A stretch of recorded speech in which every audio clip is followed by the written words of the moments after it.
घेऊन दिलीप ती जुनी आसन चलना नाही तर माझा चढू कसे कपडे शिकला सांग आणि तिया संताप काय माझा चढू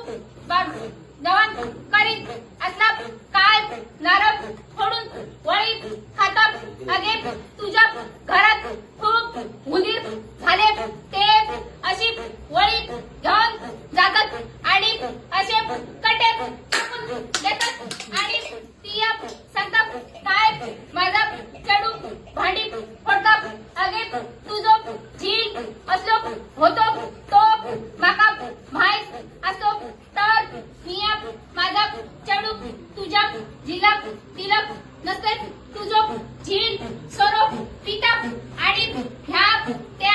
लोकांच्या घराकडे पडतात ही सगळी लोक माका घेऊन सांगतात आणि तुझो झील घेऊन घरात धुमशान घालतात आणि अशी भांडी फोडून तोंडात